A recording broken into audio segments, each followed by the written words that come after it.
Hopefully you've all had time to watch Jamie's video and you've seen all about the construction and how it was put together, but Jamie's going to fill us in on a few more details. Thank you very much. Let's begin. Over to you, Jamie. Good evening, everybody. And I want to say welcome to the dining room of our house in France. I'm in the Charente area. If anybody knows France, La Rochelle is on the Atlantic coast, about halfway down, and we're 60 miles inland, or I think it's about 100 kilometers from La Rochelle. How we got here is part of the story tonight, but I think as it's an Gage O Guild presentation, and it's about the model of Lancaster Green Ayre, I thought I'd start by talking about how I came to build a model that's 40 feet by 20 feet. And, you know, apart from, I have had a brain scan recently which said that there were no abnormalities, but people might want to take issue with that who know me. But anyway, I suppose it all starts, my father was an Gage modeler. He built his own circuit of track, which I never saw built up. My brother did, who was older than me, round the house in Carlisle that we had. It went round the attic, and there is a photo of it somewhere. He had a Leeds Model Railway Co. 060 and a couple of wagons. That's all he ever got. I think young children, I can't comment on that, but paid to any further expansion. But we did, as children, have Hornby tin plate, and there was a layout in the dining room at our first house in Chesterfield, was the first one I remember, which folded down from the dining room wall, and I believe some of the boxes that it sat on, which held the stock, are still in existence. They were well built. But I always was interested in model railways. When I was about 11, I sold the tin plate for some pittance because I wanted an electric train, and bought some Hornby and Triang. Didn't have Hornby 00. And then toddled about in different scales and gauges for several years. I also always had a yen for modelling an exact prototype, and in fact started to build a model of a quarry at Helworth Bridge just above Settle, and then realised that the incline going up to the actual quarry would go through my bedroom ceiling, and for some reason my parents weren't too happy about that idea, so that was slightly stillborn. But it did give me a few ideas at the age of 16 of the problems of modelling an exact prototype. I eventually started building a 00 model of Woodlesford Station. I was, having lived all my life up till then on or near Midland railway stations, I had a deep interest in the Midland, born in Carlisle, then to Chesterfield, and most of my youth at Settle and Giggleswick, with a view of 2 miles of the Settle and Carlisle line as a backdrop, and also the line to Lancaster from Settle Junction. Then one day I went along to one of the Wakefield Model Railway shows and saw an Gage model of Grassington, and thought those Midland clerestories in maroon and gold look absolutely superb. I was given permission to buy one, make it, and put it on the mantelpiece at home. That was the start of the madness. Within a fortnight, I decided to sell off all my 00 stuff. If we can go on to the first slide, please, Jackie, now.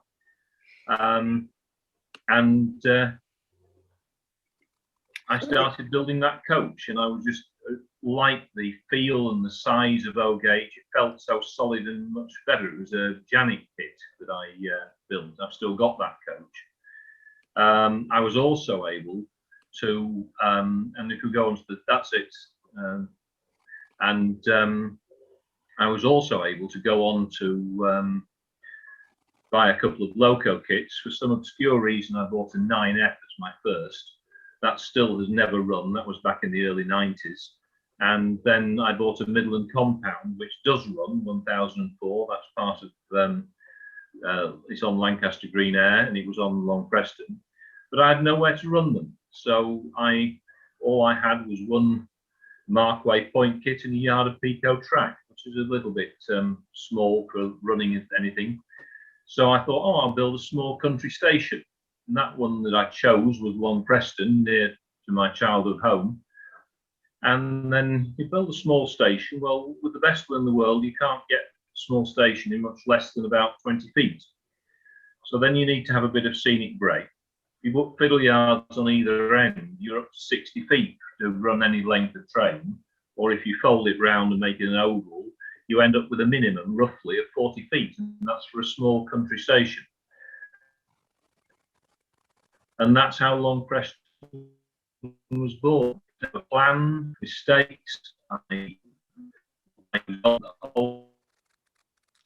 seem to be having a problem with the sound from your end, Jamie. We've lost you.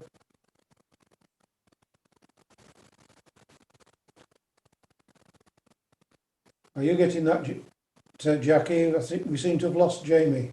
Yeah, I think he's frozen at the moment. Jamie, if you can hear area. And if you go on to the next slide, please. Oh, he's back. Just a minute, Jackie, if we could go on to the next slide, please. You're breaking up on The us, internet Jamie. seems to, can anybody hear me, Matt? It's Yeah, Jamie, can you hear us? yes, I can hear you now. I've just had a message saying the internet was slightly unstable, but it's gone away now.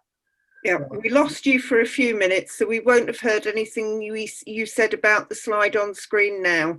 Right, okay, well, this is the station area at Long. No, Jamie, we've lost you again. Just as a suggestion, if you go on, if you take your image away from the screen, you might find that we're using less bandwidth. So if you switch your video off, we lose you as visually, but your bandwidth will be less and we'll still be able to hear you. What was that? I didn't hear the first part of your reply there. Yeah, just suggesting that because of your unstable internet and using a lot of bandwidth, if you switch your video off, Yeah. we won't be able to see you, but we'll should still be able to hear you. Right. Oh, I've done that. I've stopped the video now. That's yeah, better. that's a lot. But oh, good. Well, we'll stick with that for the time being. So this is Long Preston Station, which is my first model. Small station. And I'll come. If we can go back to this Long Preston model, please, Jackie. That's it. I started Long Preston as my first model. It ended up 40 feet long because I wanted a roundy with a decent fiddle yard so we could run long trains. And it was a good prototype that appealed to me. And it was also near where I'd grown up. All the stock was built for it to be for the Midland Railway in the northwest of England in 1923-ish. So there was an excuse to run the odd L&S vehicle and stuff from other pre-grouping companies. And towards the end of its show life in about 2008, I was approached by the Long Preston Village Heritage Group, who asked if they could have the layout when it was taken off the road. You can go on to the next slide, please. And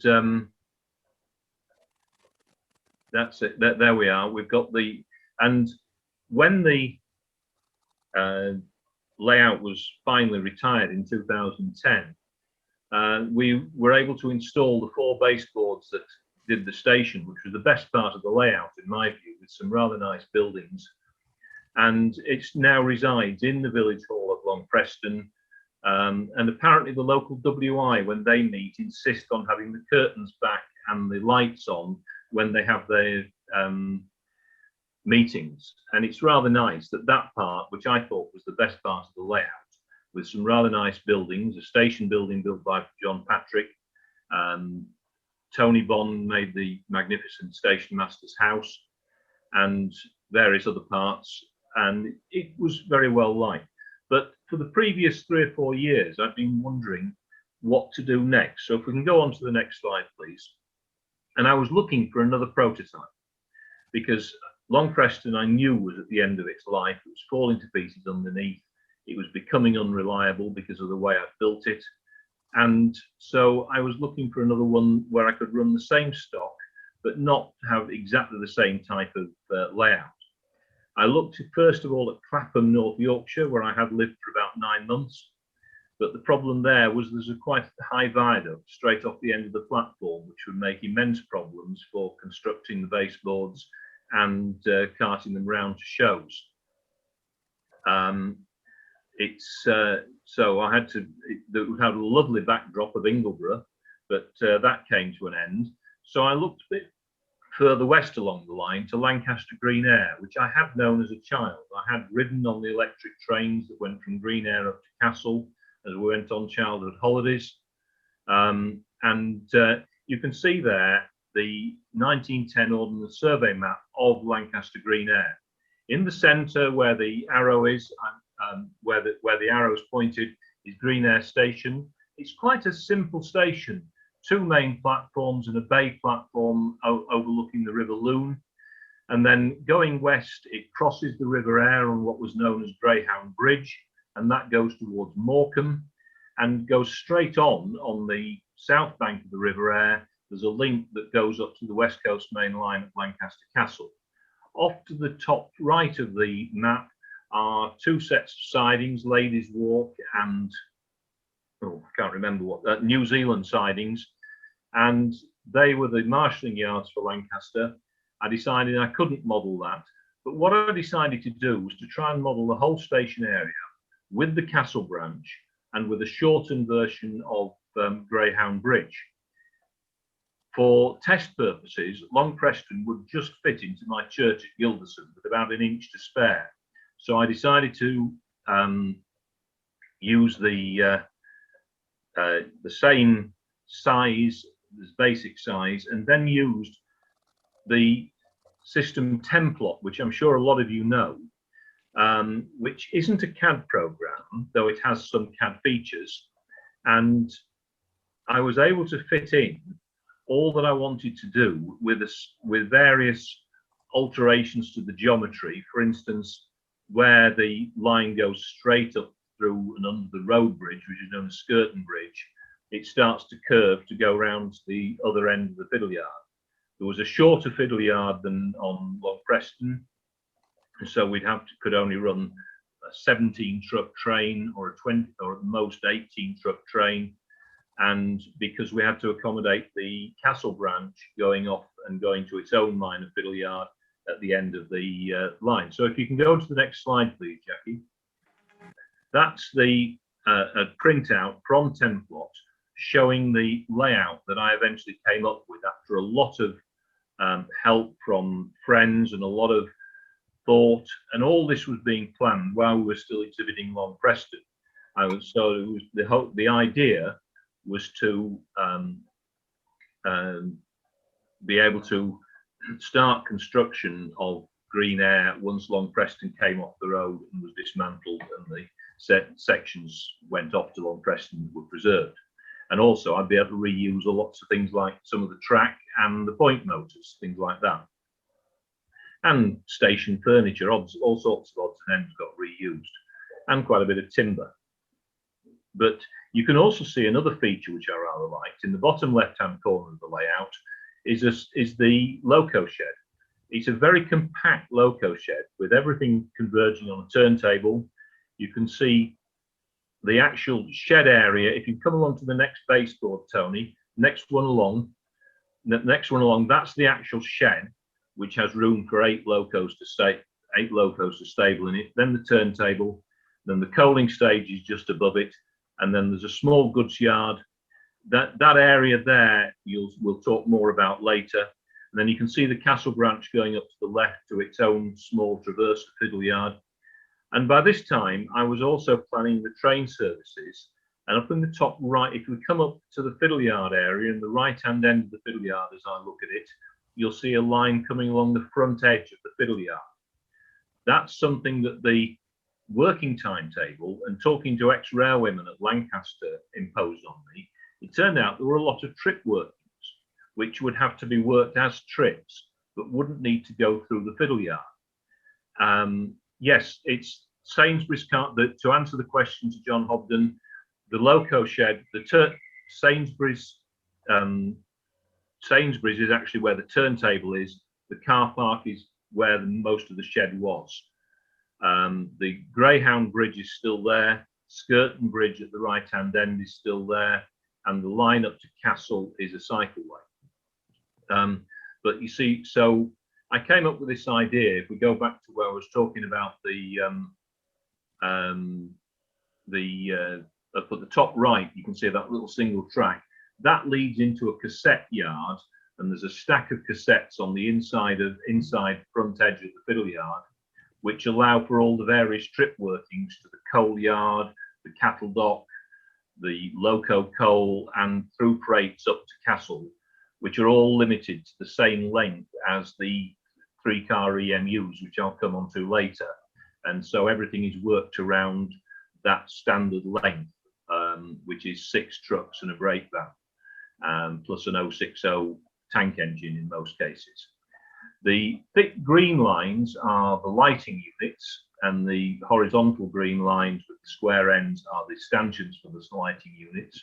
You can probably just see a yellow line that intersects those. That's the back scene, which I'll show you a little bit more later. Greyhound Bridge there, where the arrow is there's 4 spans of it modelled with 3 piers instead of the prototype's 11. And Skirton Bridge at the other end of the layout only has half a span, and the rest is connected onto the back seat. But we did actually manage to get the station the full size of the prototype station, though with slightly altered track geometry. Similarly, the Loco Shed should actually have had another 10 feet on it, so the sidings have been shortened, but we can still do all the things that went on in the Loco Shed in the goods yard. And so that planning was all done before any wood was cut. The red rectangles, and in some cases trapezoids at the either end of the main line loop, are the baseboard joints. There's a total of 27 baseboards, and a standard length of 5 foot was chosen for all these, so I could cut them from 5 foot by 10 foot sheets of 6mm ply, which I was able to source. And the fiddle yard, you see, it doesn't have the traditional ladder. It's more like a mainline marshalling yard with a king point, which then each siding then splits into 2, and one of those splits. So you've got 5 sidings in each direction. But in the centre of it, you can see a red line down the centre of the fiddle yard, Tony, that runs all the way along the fiddle yard on the centre. There is it doesn't come up very clearly here. That's just that area. There's room at the left-hand end, that board there, for the EMUs to reverse. And if you go on, there's an area where light engines, which I discovered from talking to retired railwaymen and the working timetable, light engines spent an awful lot of time running back from Morecambe and Heysham, the freight and passenger termini, back to Lancaster for servicing, then going back to Morecambe and Heysham to pick up their trains to head back towards Leeds. So all that has been incorporated into the design of the fiddle yard to allow the timetable when it's constructed. It hasn't been fully constructed. I've done part of it.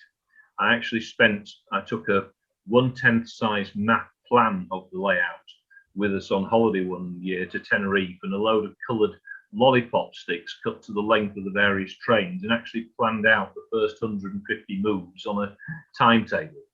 And one of these days that will get finished. But if we go on to the next slide, please. Sometime late 2010, the boards started being constructed. Those are the first 2 boards being built outside our living room window. Garages are far too full of other things to actually do the work in. So this is December, it was quite cold. And in fact, that board, which the second board to the left there, is suffering because some of the glue didn't set properly in freezing weather. And as you'll see later on, I've had to do some remedial work on it. But all the boards are built to this standard length of 5 foot. The self-locking legs, so that you don't have any legs to take off. This is all lessons that we learned from Long Preston. I can put up a king board by myself and I can actually erect most of the layout by myself if I have to, but it's a lot easier with a team. And they all have a standard set of holes. You can see on the right hand, the end, there's 2 large washers. That's actually the start of the next board. I also constructed the end panels in pairs before I constructed the boards themselves, bolted them together, and the bolt holes on every board, bar 2, I think it is, are 500mm apart. So when we were doing scenic work or electrical work, or didn't have enough room to put all the layout up, we could bolt any board to any other board for maintenance and play purposes. The tracks obviously wouldn't line up and the electrics wouldn't work, but it across the board joint, but it did mean that you could have a stable structure to work on, and that has proved very useful over the years, that feature. We also built a couple of spare legs which bolt on, so that when we're working on a board which only has 1 pair of legs, you can just bolt a spare leg on the far end. The irony of this and the great amusement of our team, we actually had 2 amputees working on the layout, so we used to joke about the number of spare legs we needed, and they quite enjoyed that joke. So if we go on to the next one, please. So where did I get all the information from? That's one of the questions that's been asked. I'd spent 5 years researching this. I was never a detective at work, as Tony will tell you, but I always enjoyed looking and researching and trying to find things out. And I talked to a lot of people, I badgered a lot of people. I eventually got the plans for Greyhound Bridge from a gentleman called the Bridge Master for Lancashire County Council, who got fed up with me ringing him up and saying, why hasn't your underling that you told to send me the plans done so? And eventually he sent me them and didn't even charge me, because the bridge had been transferred to Lancashire County Council from British Railways in the late 1960s after closure. In fact, there is a rumour that this line was closed by the Ministry of Transport simply so that the bridge could be used for road traffic, which is still used for today. But I also got in touch with a retired vicar, who was the vicar at the first station out of Lancaster, Scale Hall, and he had an absolute goldmine of information. And one day he rang me up, and after I'd copied all this stuff that he had and photographed all his photos, he rang me up and said, somebody's just brought me some plans, but I think they're more use to you than me. So the next day I went over to Preston to see him, and there were 2 books of A0 size plans labelled in gold embossed lettering on the outside: Midland Railway, Lancaster Morecambe Heysham electrification, number 1 and number 2. Absolute goldmine. And it was the engineering drawings for the erection of the overhead for the electric trains in 1907. And the story was that a gentleman called Roy Hacking, who was a BR junior engineer at BR in the 1960s, had been told to throw these in the skip when they were closing Green Ayre, and he couldn't bear it. And he took them home and had them in his garage for 40 years. And they eventually passed them on to the retired vicar, who passed them on to me. I had them in my temporary custody for many years and extracted an awful lot of information from them. And they are now in the Midland Railway Study Centre, where they can be scanned and conserved and consulted by other people. And it would have been an absolute tragedy if they'd been thrown away. This one it doesn't show up very well, but it's the best photograph I've got. But it's the drawing for some of the overhead canopies, overhead wire structures through the station in between the platform canopies. And of course, the draftsman had drawn in the platform canopies. And from that, I was able to draw up and model the actual canopies of the station. And there was an immense amount of detail there. And also I discovered that all the ironwork was made from 1/2-inch plate in various sections. Well, that works out at 12 pound brass. I didn't at the time know how to use CAD, but I taught myself from YouTube videos. And because I'd got this information, I couldn't afford to pay anybody to produce the etchings that I need. So I went on and started to learn to produce etchings. If we can go on to the next slide, please, Jackie. Thank you. One of the first things I did was look at how to do the actual station awnings themselves and produce all the glazing bars. And somebody came up with the idea of using laser cutting Romark plastic, and a company called York Model Making did this for me, but I did the artwork, and you can see there in the background how I tested it out. I printed it out myself and then folded the paper up, and the canopy came through as to what it was going to be. And the next one, please. At the same time, we were starting work on some of the buildings, and one of the members of the team was a gentleman called John Patrick, a retired orthopedic surgeon in his 80s. He was an excellent modeler, and he'd worked on Long Preston. He'd done the station building there, and he offered to do the station buildings at Green Ayre. And this is the result. The total buildings are something over 6 feet long. He did this by looking at photographs. I provided him with a ground plan from the various maps and plans that I'd acquired, and from that, but he needed something to scale the height. And one of the photographs had an A40 car in front of the station main entrance, that central piece, and he scaled everything from an Austin A40. And the building, as you can see, is absolutely marvelous. The ridge tiles are incredibly detailed, and similarly with all the corbelling at the bottom of where the gutters go. And he wondered, how on earth am I going to make all these umpteen feet of ridge tiles and corbelling? So at the age of 82, he taught himself resin. He made some masters and taught himself resin casting. A really nice bloke is John. Sadly, he's got health problems now, but it's been a privilege and pleasure to have known him. And if any of you have an artificial hip, you can thank him for actually solving the problem of how to make them last more than 2 years, though he didn't get the credit for it. If we can go on to the next slide, please.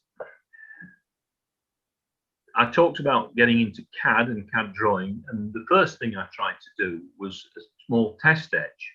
I got a sheet, a little booklet from Grange and Hodder saying what I needed to do to produce artwork, and I wanted to produce the Warren trusses that went under the platform canopies. I'm just going to get one out, and I'll have to switch the video back on. I'll just switch my video back on and see if it works. And if we can stop the screen share, please. There we are. You can probably see there. That's it. That's the centre is the Warren truss, and underneath there are two small things which make up into L girders. So 4 of these made up into. I thought I had a one with me, but I haven't. 4 of these would fold up into one truss girder, and by making that central armature, which in reality never existed, but nobody sees it, I was able to make the Warren trusses. If we can go back to the video, the PowerPoint now, please, Jackie.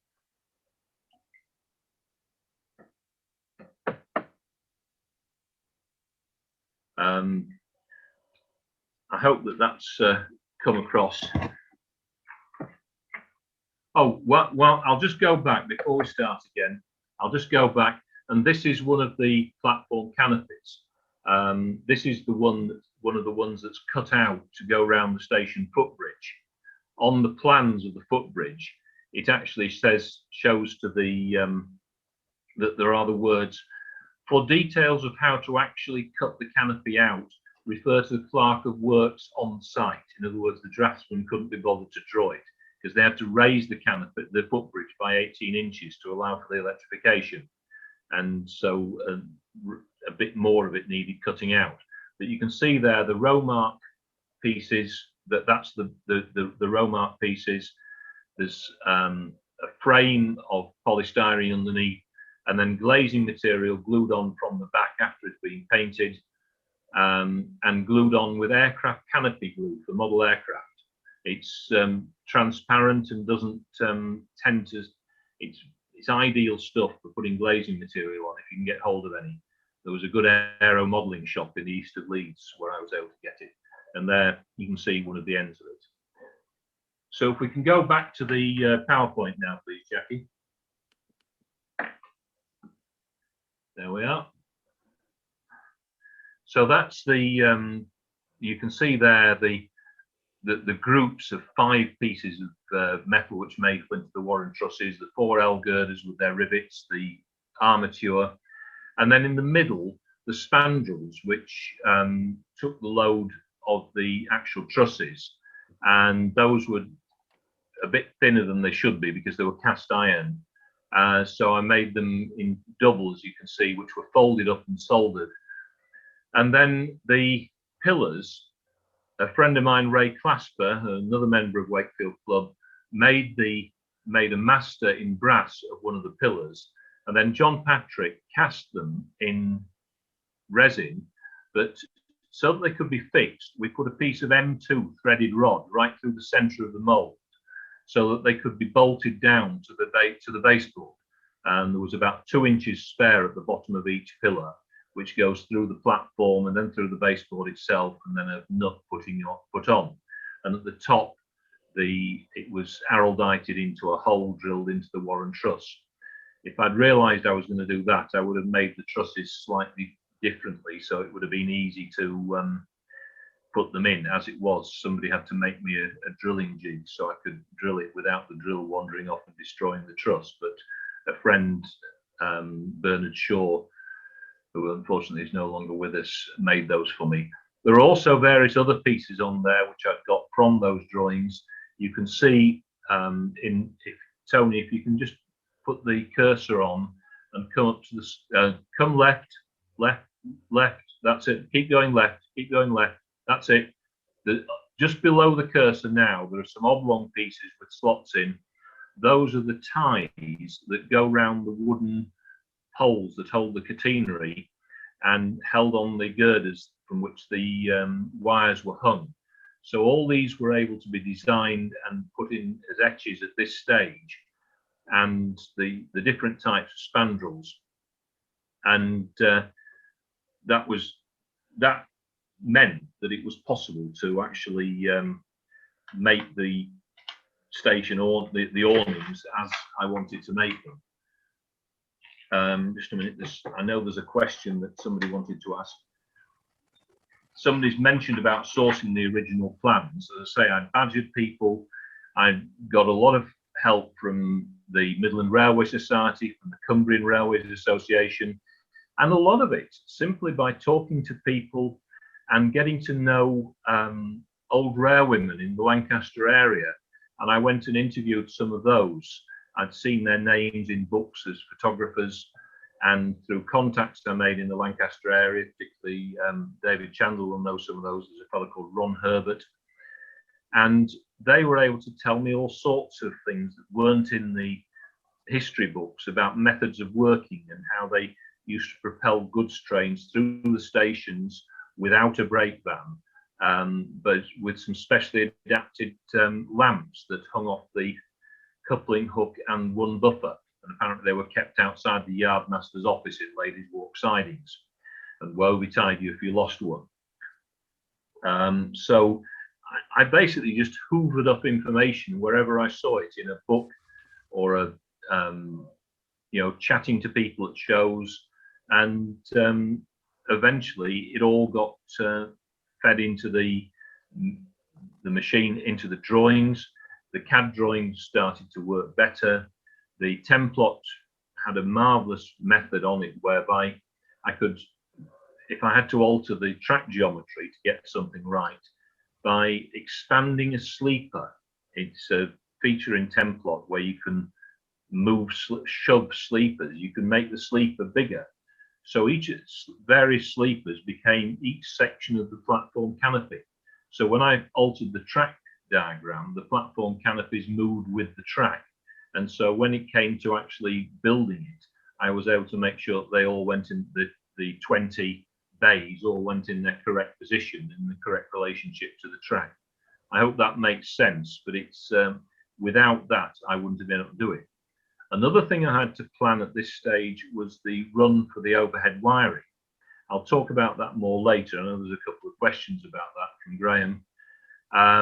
But the portals all had to be planned, and then I had to use various other line drawing features on Templot, so I could keep the wires, the contact wire, within the track area and in the right position, so that the pantographs didn't lose the wire when they came through, just like on the real thing. Most of the overhead structures are exactly where they were on the real thing, but because there's more curvature at the east end near Skirton Bridge, where it started to curve round to go towards the fiddle yard, I've had to put some extra gantries in to cope with the curvature and keep the wires in the right place. But it generally looks okay. So if we can go on to the next one, please, Jackie.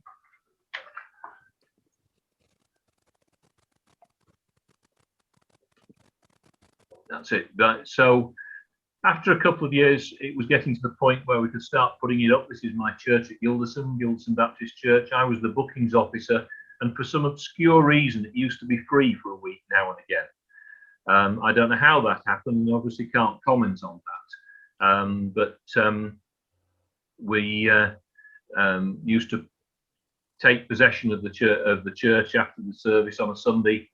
The boards would all have been moved up the night before from the various storage places.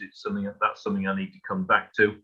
And then we'd make a start usually on the Monday morning. And as you can see here, the boards are starting to take shape.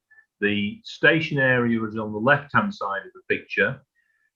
Tony, if you can just well, under the dark part of the wall, if you keep along to your right now, that's it down there. There you can see Greyhound Bridge starting to take place. The board has a drop deck, and there are wooden, you can just see, not very well, some wooden pillars, which is where the bridge piers are going to be when they were made, because they were a separate set of etchings. That was one of the trapezoid boards. Somebody has asked a question about where did I store the layout when it was not on the road, and the answer is anywhere I could find to store it. My next door neighbour's garage. I've just Steve, I'll come back to you about the Midland Railway and the electrification. Thank you very much for that question.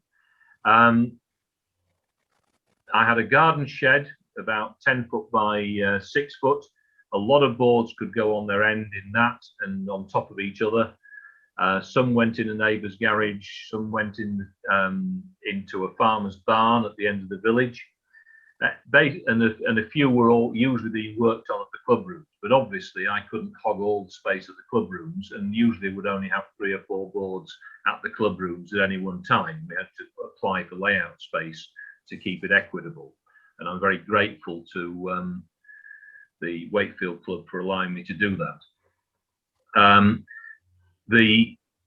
Just to come back to Steve Hoder's question about the electrification, this area was chosen for electrification by the Midland. They were planning to electrify the main line from Derby to Manchester via Matlock and through Monsaldale.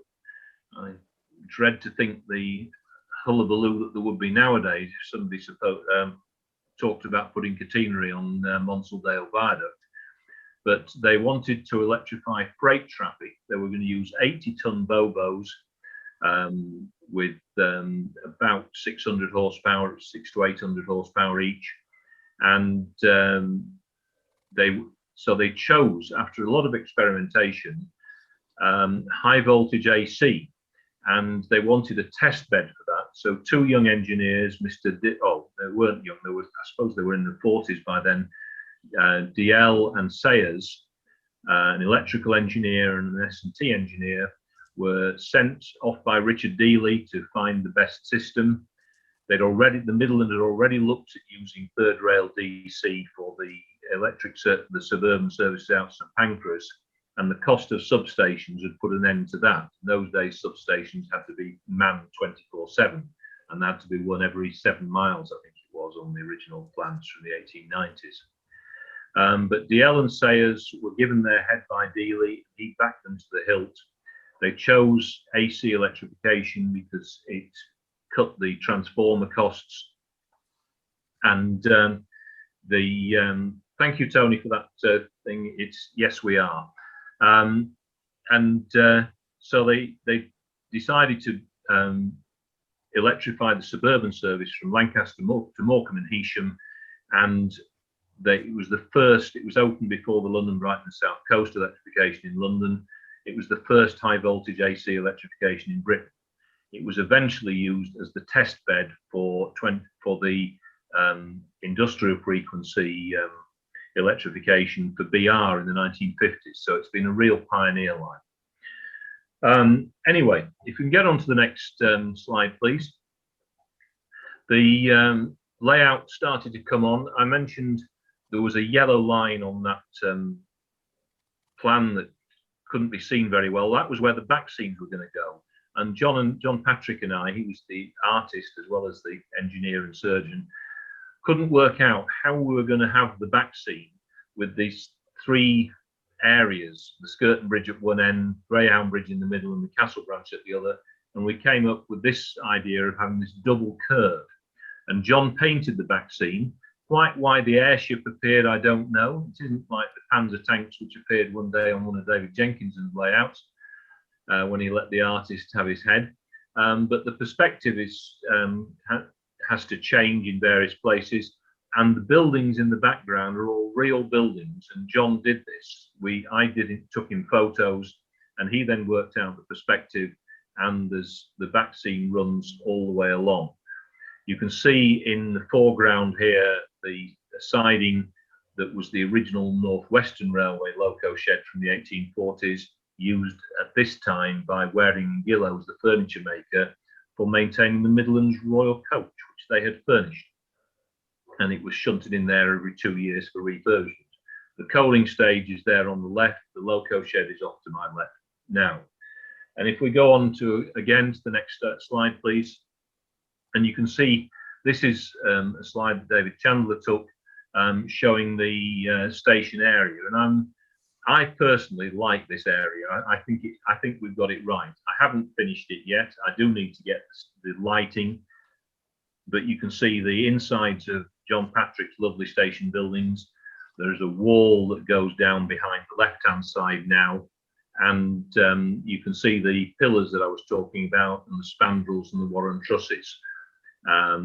What you can also see, if you just bring up the cursor to the bottom, keep going, Tony, keep going, to the bottom of the glazing, there's a black line and then a lighter coloured line below it. Keep going up, and to your right, keep going right, and you see a black, that's it. What you don't see on the layout, but you can see on this photo, is the cheat, like the armature on the Warren trusses to hold everything in place. That's actually a plywood frame on which everything is glued, but it's completely hidden by the awnings and the trusses when they're all in place. But what is it? Suspension of disbelief. This is what we're trying to do as modelers to some extent, but it means that the structure is actually quite solid, even when it's being put on its side and turned upside down for transport. I'm very pleased with the way that the station area has started to look. At about this time, we're now talking about 2015, my wife and I came to France on holiday and made a decision that we wanted to move here. And we'd sort of sorted out what sort of house we wanted and the area we wanted to be. And one morning took a wrong turn and saw this in a garden. The next slide, please, Jackie. Now that's what I call a nice shed for a model. 400 square meters of it. That was in France, the property prices are quite strange. You don't tend to pay for the garages and barns that come with houses, because they're seen as maintenance and local tax headaches. So that was just a freebie. So my wife thought we'd bought a house, and I knew we'd bought a shed. And it's 40 meters by 10 meters. It's not completely free area, as you'll see inside, but it was certainly well worth buying. And we found the house by accident. We didn't look at any others, and that's where we moved to in 2018. For about 3 years, we were coming backwards and forwards across. If you can go to the next one, Jackie. And you can see some of the interior of the shed. The Rover 75 on the right was left as a free gift by the previous owners. They didn't know what to do with it. I've still got the flipping thing cluttering up the shed. But I had worked out where the layout was going to go, because rather than having to have it put away in various storage places, I was going to be able to have it put up permanently within the shed. And you can see what I've done is I've marked out, I surveyed it using, you can see the marking lines. You just come back, that missing square at the bottom left, there is actually a 0, 0 in the coordinates just below where the cursor now. There's a screw in the floor which I put the measuring tape on, and that's where everything is surveyed from, and it's the 0, 0 on the 10-plot plan. And so the X and the Y coordinates were planned, marked on the floor, which I painted, and then the board outlines were painted on in white with masking tape. So when we came to put the layout up, it meant that there was enough space to come down the right-hand side for the car and trailer, and for the trailer to be detached and run back into its parking spot. When you come to France, the two things you need are a chainsaw and a trailer, certainly in rural France, and I've ended up with both. But I wanted to be able to drive straight right past the layout without harming it. And there's also room to get around the back of it and the sides. So there's now bookshelves on the left-hand side. There's other shelves holding rolling stock. And to my left is a workshop area. And then there's 2 offices, one of which is my modelling room, so we don't have to heat the whole place in winter. There is it does get a little bit warm in the summer, but fortunately it's got insulation in its walls. It's a former joinery workshop. It has plenty of electrical power. It was 3-phase. I've now had it converted to single-phase. And it has an insulated ceiling. So it's in a lot better condition than a lot of the barns that there are over here, which often have earth floors and not the best of places to put layouts in. We were just incredibly lucky to drop on this. If we go on to the next one. I talked about having to compress buildings, and this is the area at the back of the Loco Shed. You can see the Loco Shed there on the right. Again, it's all covered in like most of the buildings there. It's covered in DAS, which is scribed to make the stonework. The smoke vents are resin castings from masters that I made, and the clerestory around the roof, the framing, certainly in the era that I'm modelling, was made, and that's all from laser cut 3mm plywood glued together. And then the lead roof on the top is suggestion from Peter Smith of Kirtley Models.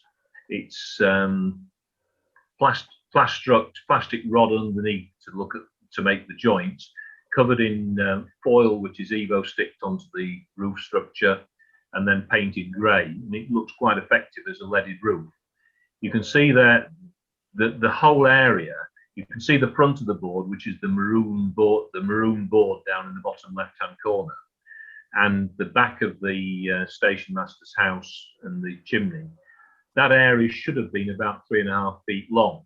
It had to be compressed into 10 inches. So we did an awful lot of selective compression, which involved, at the Nottingham show, my friend Dave Tanner and I were building buildings as mock-ups in thin insulation foam, gluing together with PVA and sticking them on, and then looking at the photos and saying, does it look right? No, we need to take 1/2 inch off the bottom of that building. We need to compress that one.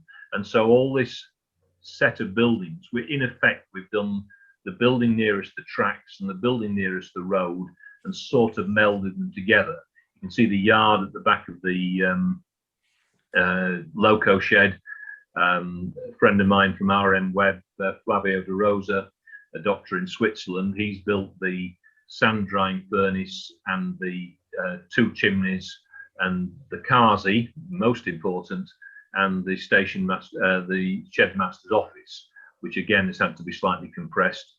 You can see the other buildings there, and the station master's house's actual size, it was actually a redundant the foundry had gone bankrupt, and the Midland bought it and used the foundry manager's house as the station master's house.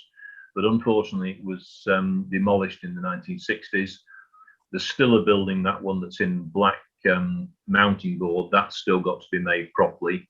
But we've ended up getting something that looks, from both the roadside and from the track side, as reasonable as we can get it, and compress the buildings into that sort of space.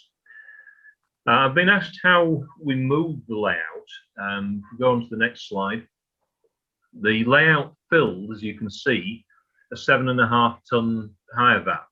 This is when we're going off to Whalley in 2017. We'd picked it up from the various storage spaces, from my home, from the church where a few things were, from the farm at the end of the village, and the garage, and the next door neighbour's garage. And it gets filled, and the whole layout completely fills a 7.5 ton box van. The stock is all mainly stacked at the front. The various boxes that you can see near the back are tools and other equipment and general detritus that we have to take with us to shows. But that's one of the major problems with building it. One of the main issues, this is one of the questions that we have with building a large portable layout. It has to be designed so that it can be taken to pieces. It has to be made so it can be put together easily and quickly and still run reliably when it's done together. So the boards have to be of a certain size and shape. The registration systems have to be built into the boards, and they have to be thought about beforehand. So if we can go on to the next slide, please. So then, how do you get a layout like this to France? Well, the answer was a friend of my wife's had worked in international transport. He says, well, we're sending empty lorries to Portugal every week, and we've got space to spare. And so he suggested this idea of putting it all on pallets and getting it put on the lorry. So after we came back from Whalley, the layout was dropped off in a warehouse in South Leeds, put on pallets. I'd bought the requisite wrapping and strapping gear. And the next slide, you can see there about half the layout and lots of stuff put on top of the baseboards, and the whole layout went onto 9 pallets. These were stored from the November when we came back from Whalley through to the January. Then a friend of mine and I went out to France in the January. And the next one, please. And there was a little bit of damage on the way back from Whalley. As you can see there, we saw there was some damage there with that's one of the gantries that carried the overhead on Greyhound Bridge. Again, that was all done with etchings and various bits and bats. Fortunately, I've been able to bend that back upright, and you can hardly tell that there's any damage to that now. But to get back to moving the layout, we got down. Mel and I got down here. Next slide, please. And life is a waiting game, as we say. There's me on the left, Mike Story, another railway modeller who lives a few miles away, former BR manager, and Eric the Grass, as we knew him, a neighbour's son from across the road who cut our grass at that time. And he'd arranged for the local, the mayor's son-in-law to come down with a Manitou and take the pallets off the lorry because we couldn't get the lorry into the yard. So the next slide, please. And there you can see the Arctic, which was en route to Portugal, and the Manitou coming up the yard with I think that's Greyhound Bridge and 1 or 2 other bits of the trapezoid boards on the pallets. And the next one, You can see there Eric directing and making sure that everything got through. These were put in at the top end of the layout, the shed where there's no steps, and a pallet truck was also lent by the steelworks so that we could take the pallets to where we needed to put them for unloading within the shed. It took in all about 3/4 of an hour to unload the lorry and get everything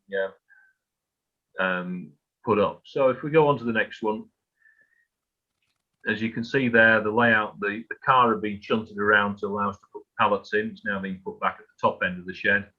Mel's on the right taking photos, and the layout is appearing. We tried to put the pallets and the various boards where we wanted them to go. The lines obviously helped tremendously to have them in the right place. You can also see hanging down from the ceiling a black line. Well, that's the power supply to the layout. One of the problems is that obviously in France they have French plugs. The layout is all built with English plugs, and a lot of the things have molded plugs.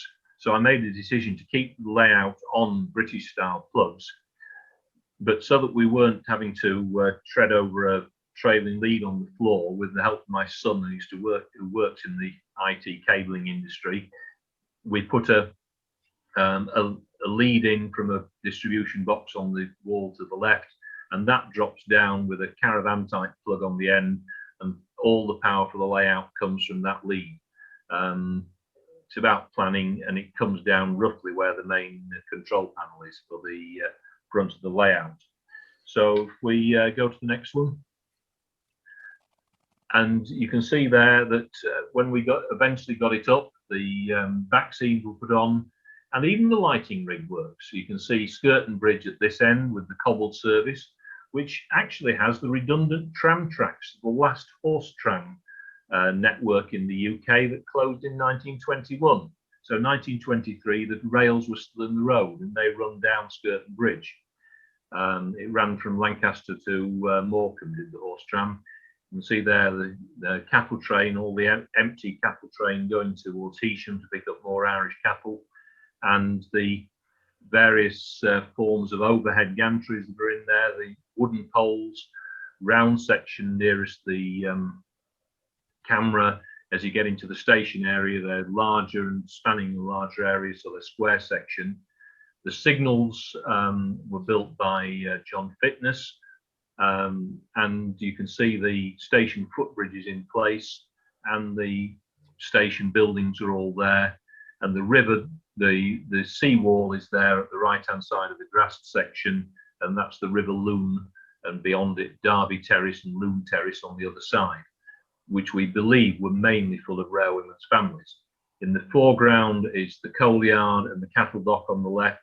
That area has had to be slightly altered because of the altered geometry, so there's rather more grazing for the cattle than there was in real life. If we go on to the next one, please. And that's the main layout looking from the other end. And you can see there one of the EMUs coming up, the EMUs that work the service coming up the Castle branch, which is a 1 in 70. I'll come back to that question from Keith about the colours shortly. Yes, the signals are lemon chrome. The station canopies are, it's Denby Pottery Cream, I believe, and I got that from Mark Rand, who's restored the water tower at Settle Station. He had some colours specially mixed for him in Midland colours, so he gave me a jam jar full of Denby Pottery Cream. But the EMU is there. That's one that's made, it's done from plasticard. You can see it here. It's a 60, the EMUs all have a 60-foot motor car. Which says, there we are, and there's the there's the driving cab, all built out of plasticard. The roofs are wood. This one's coming off a little bit, and then underneath is the motor bogie that I had to construct.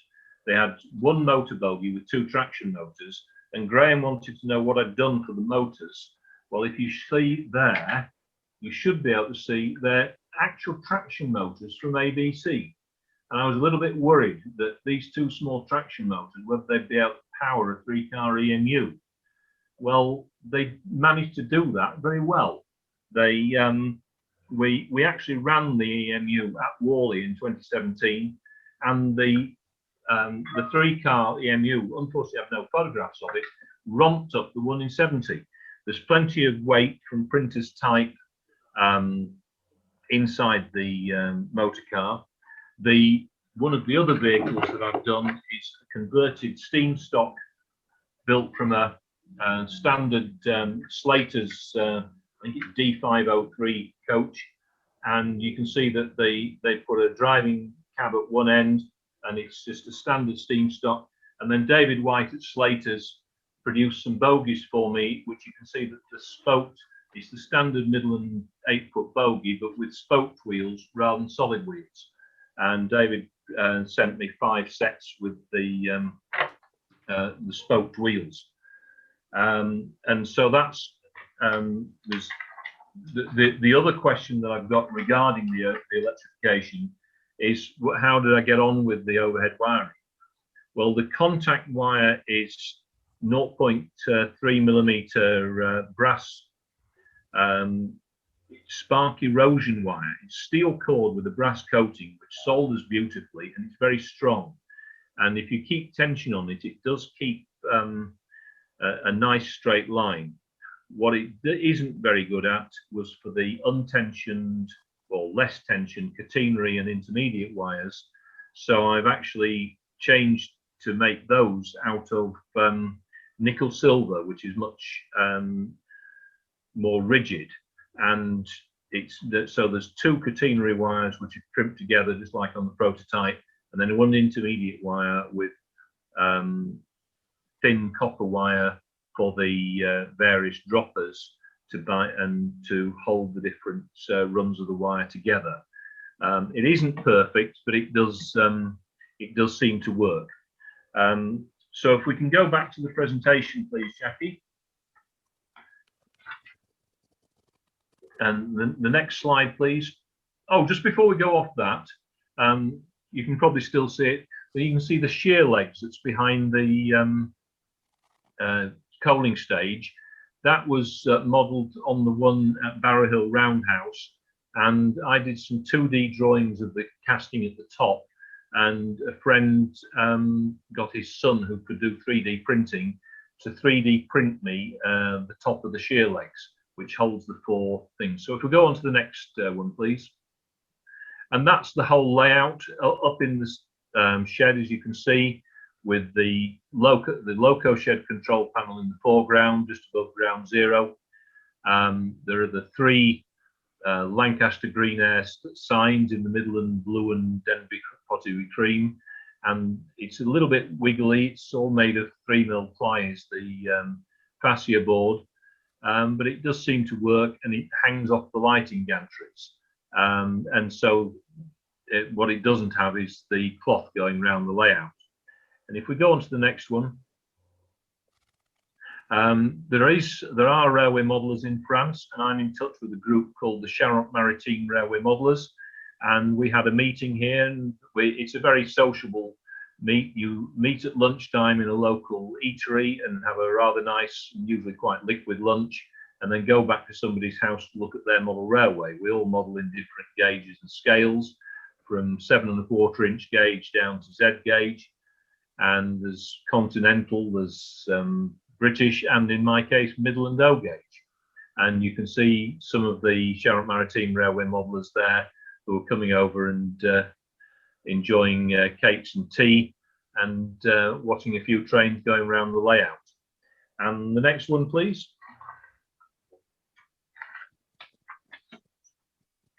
I was asked if we ran to a timetable. I did mention that earlier, that I am planning to. The timetable is partially constructed, and one of these days I will run to the timetable, and it will be built round the EMUs, which shuttle up and down the Castle Branch, then into the Fiddle Yard and back, and everything else has to get out of their way so that they can reverse. And so the timetable was constructed round the EMU movement, and I'm building 2 3-car EMUs. During lockdown, I've been able to do some modelling. I've not done a huge amount. And so these are all things that I've done. The 2F there, which somebody who's present tonight very kindly gave me the kit on pain that I had to have it done by the end of 2020. Well, there it was photographed at mid-2020, 3182 working the Castle branch. A couple of ABS LNWR wagons behind it in the foreground, some Parkside Dundas Slaters and another ABS Lomac, all of which I've managed to construct and letter during lockdown. It's certainly made it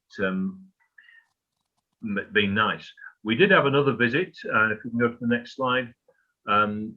I have a friend from the Railway Modelers Group who has a Gauge 1 circuit in his garden. He was hosting some Gauge 1 modelers and live steam. And they came over one afternoon with less than 10, which was our lockdown rules at the time. I think it was August time. And one of them, Eddie Castellane, had his beautiful Manson 460 that he'd scratch built about 20 years ago. And he brought it and it went for a run and ran very nicely. It hadn't been out of the box for 17 years and it ran very nicely around the layout. And so there it is. It's a beautiful piece of work, beautifully lined, and it runs very well as well. There have been a few problems with the layout in the heat. The station board, which I mentioned earlier, I had a few problems with, had distorted. And if we go on to the next slide, it had actually got an 8mm dip in it, which didn't do the running any much good. It was concentrated in the right hand end of the layout of the board. And so over the summer, I took that board out of the layout, well, this is actually over the winter, took that board down and managed to get it out of the layout. I've had to take half the lighting rig down and half the pelmet, and the front row of boards are being pulled off. And the station, it would be the station board with all the canopies on, but I've made that plywood girder, sandwich girder, and then with the aid of G-cramps and sash cramps and various weights and levers, the sag has now been taken out of the board, and hopefully in the next few days it'll be put back up and we'll be able to run trains again. But I've got a bit of other TLC to do on one or two other things to do with that board. But that has been corrected, and hopefully running will be much improved now. There won't be a ski jump at the end of the station where the track goes onto a single slip. And that's about all we've got time for, apart from questions. And so if we can just go on to the last slide while I answer any questions, just to remind you of what it does look like. And you can see that one of the repair works I've got to do is the gantries which span the platforms between the awnings. And you can see there in the back, this was at Lancaster in 2016 when David Chandler put on a special show, and we got people coming and telling us about their memories of Green Ayre, and they've got an awful lot of information from local people about the styles of buildings, who had which coal merchant's office, etc., etc., and a lot of stories of Green Ayre. It was a fabulous weekend. But I hope you've enjoyed what I've said, and now I'm ready for any questions. Well, Jamie, I've just noticed that Graham Clark has asked, what about the pantographs? The pantograph, I'll just try and show you. I do have, for one of the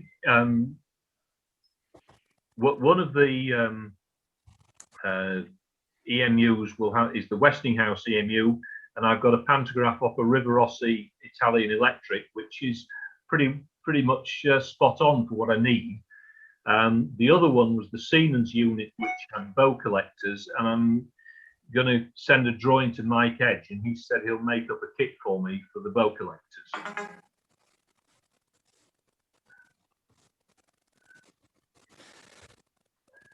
Okay. While we're waiting, one of the things I've been doing this winter is I'm building a 4F from an Alan Gibson kit that I bought off eBay, and I wanted to make it the one with my service number from the police on. So it's going to become 3877. So there's the Gibson frames, but they don't have a lot in because I made the mistake of trying to put working valve gear on. So there we are, the absolutely convoluted 4F valve gear, waiting to be reinstalled in the frames. Looks a bit complicated. It's absolutely convoluted and complicated. Keith's asking, is it DCC or analog? It's analog and will always stay analog. I might put DCC in the coal yard for the shunter. I'm impressed with the running on DCC, but unfortunately with a lot of kit-built brass locos, there's an awful lot of shorts. You can see it on the voltmeters and ammeters as the locos go over points, bogies short, particularly bogies and the outside cylinders on the compound. So I'm going to, and plus the fact I'd have to fit, you know, heavy duty decoders to quite a lot of locos, and there's other calls on my pocket money. So I'm going to stick with DC. Okay. What sort of DCC control unit do you use? Sorry, what sort of analog control unit do you use? I've got a couple of Helmsman controllers, 5 amp ones for the main line, and the rest are mainly Kent panel controls, and there's an H&M Duet stuck away in the fiddle yard for the Castle branch. Mm-hmm. So what temperature extremes do you suffer in your small shed? It was down to about -6 a couple of months ago, and it can get as high as 40 degrees. Number of operators, Tim, it's built for 5 operators, 2 on the main line, 1 on the fiddle yard, 1 on the Loco Shed, and 1 on the Castle branch. So that's a team of 10, which means that we can get packed up and gone about an hour and a half after a show closes. I've been asked about, is it going to be shown in France? And the answer is probably not, because I think the logistics of getting a team, and they don't seem to want to hire 7.5 tonners. So it's probably going to be stay where it is now, which will probably improve the running tremendously. But we are hoping at some point to have sort of show for the village and the neighbourhood with the backing of the local mayor. Going back to your catenary, how do you go across board joints with your catenary? At the moment, I do it by forming 3 little. I form little hooks in the end of each run of the catenary, bend back about 1/8 of an inch of wire at the end of each, and they do work. As long as I put them in the right sort of sequence, the pantograph seems to go over. Is there anything else that I wish to have done? The answer is I don't think there is. I had the dream of the layout, we've built it. I want to get the timetable sorted, and I will one of these days finish off all the locos that I've got sitting in boxes on the shelf of shame. I lost access to quite a few locos when I moved over here, which I used to borrow from friends in the Wakefield area. So I need to build particularly things like 2Ps. I've got 2 of those to construct in another compound, and it will continue to grow over the coming years. But I suspect that it's probably been to its last exhibition. Mm-hmm. And do you have any problems with access to parts in France? Yes. The nearest model shop is 100 miles away. There is the equivalent of the Gay Guild, Circle du Zero, which I'm a member of. I have been able to go to see them at one of a big show at Orléans, which is a day's drive from here. I haven't been able to get to their AGM yet. There isn't much trade support in France. There are kits, but most of the manufacturers seem to want to sell their kits built up and ready to run. Where did I get the drawings for the electric trains from? They're mainly out of Dow & Lacey and David Jenkinson and Bob Essery's books about Midland coaches. And I've scaled the drawings up to 7mm.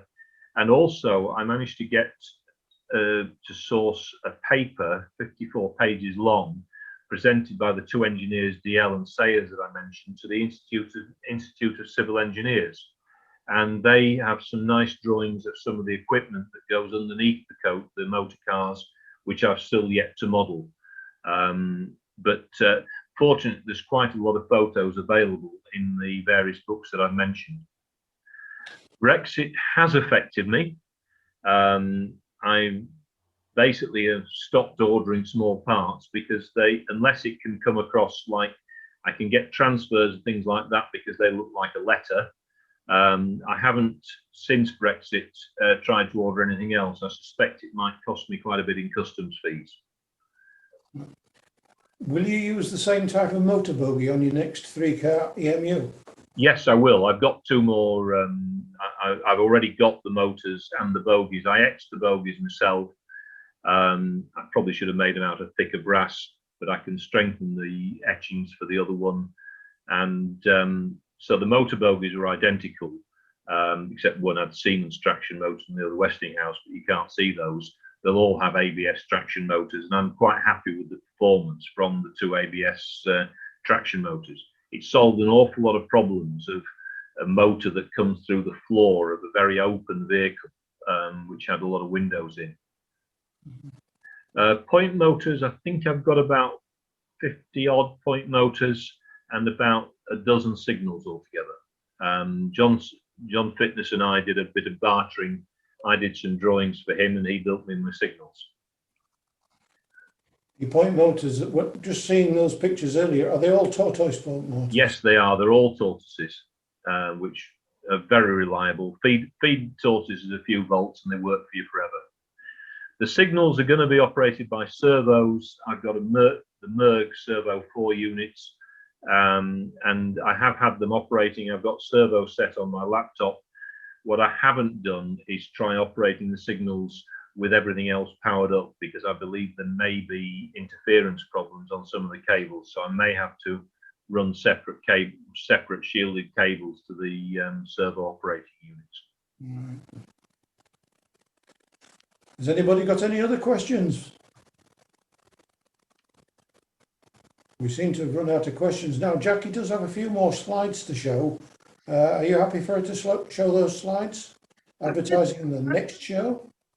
Tony, I've just posted the 2 questions that Graham Clark sent. I wasn't sure if we've covered all of those. I think I did cover both of those, Jackie.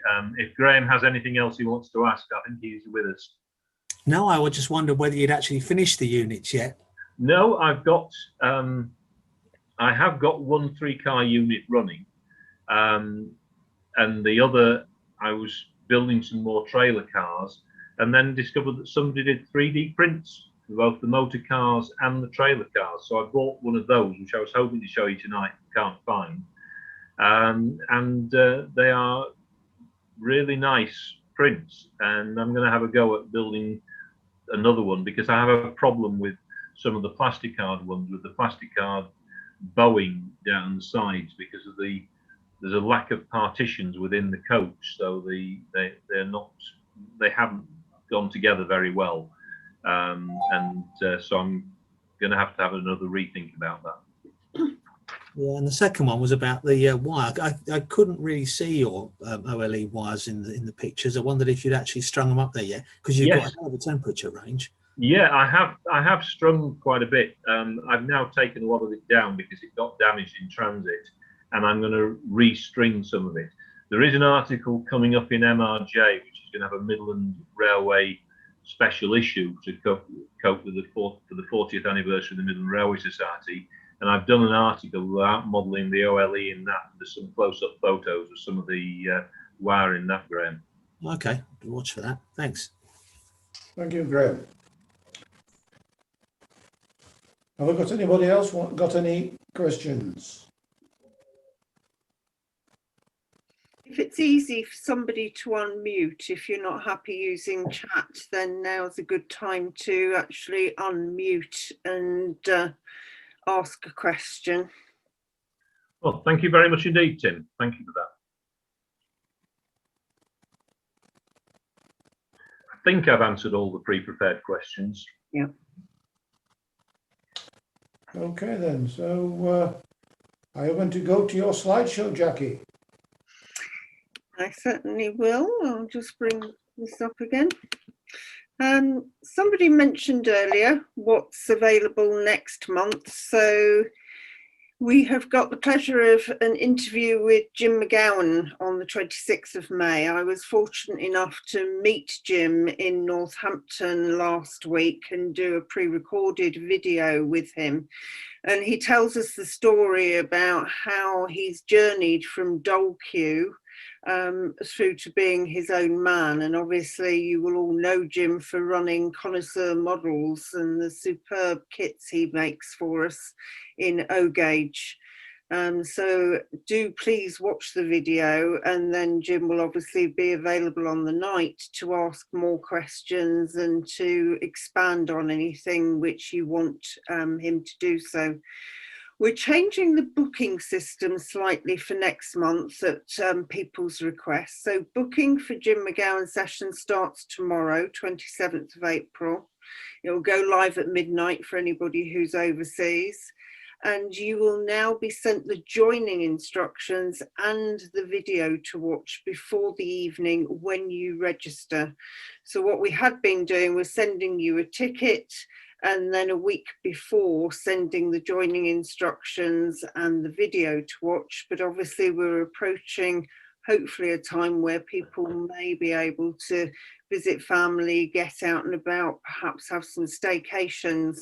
And it's been requested that, you know, can we have all the joining instructions at the same time as the ticket? So that'll all start this month, and any feedback on that new booking system will be appreciated, please. In terms of shows, you all know that Doncaster unfortunately has been cancelled. So we're looking forward, hopefully, to Guildex. And I'm going up there on the 1st of July to meet with the chief executive. There's a party of us going up there to visit again, make sure everything's sorted, and find out if there are going to be any restrictions. The promise at the moment is that the restrictions will be reduced dramatically, if not taken away completely, from the 21st of June onwards. And you'll be aware that there's a lot of research going on with things like the snooker at the Crucible and a lot of live events and things indoors and outdoors, that they're trying out different scenarios, doing research so that they can inform us exactly what we will be allowed to do or not do after the 21st of June. But fingers crossed, we're getting the traders to tell us what they will book if they go ahead. We've got layouts and demonstrators and all sorts of things booked, and we'll just keep our fingers crossed. And finally, just to remind people, because we do have non-members in the audience, it's £2 a month to watch the evening with. So over the 11 months, that's £22. And of course, it's only £28 to join the Gauge-O Guild, and you will get all the other benefits of the Gazette, the Guild News, all of the online resources that we have on the website in the members only area, product directory, access, a wiki, which is like an encyclopedia of anything and everything to do with O-Gauge. So well worth the thought for those of you who are joining us on a regular basis. And the last thing to do is, of course, say thank you. We can't do the evening widths without you, so please do send us any feedback, any more ideas of topics that you would like to see, or traders you would like to meet, demonstrations that you would like, and then we can fit those into forthcoming events. So 26th of May is our next one, and we'll look forward to seeing you there. And thank you all very, very much for participating.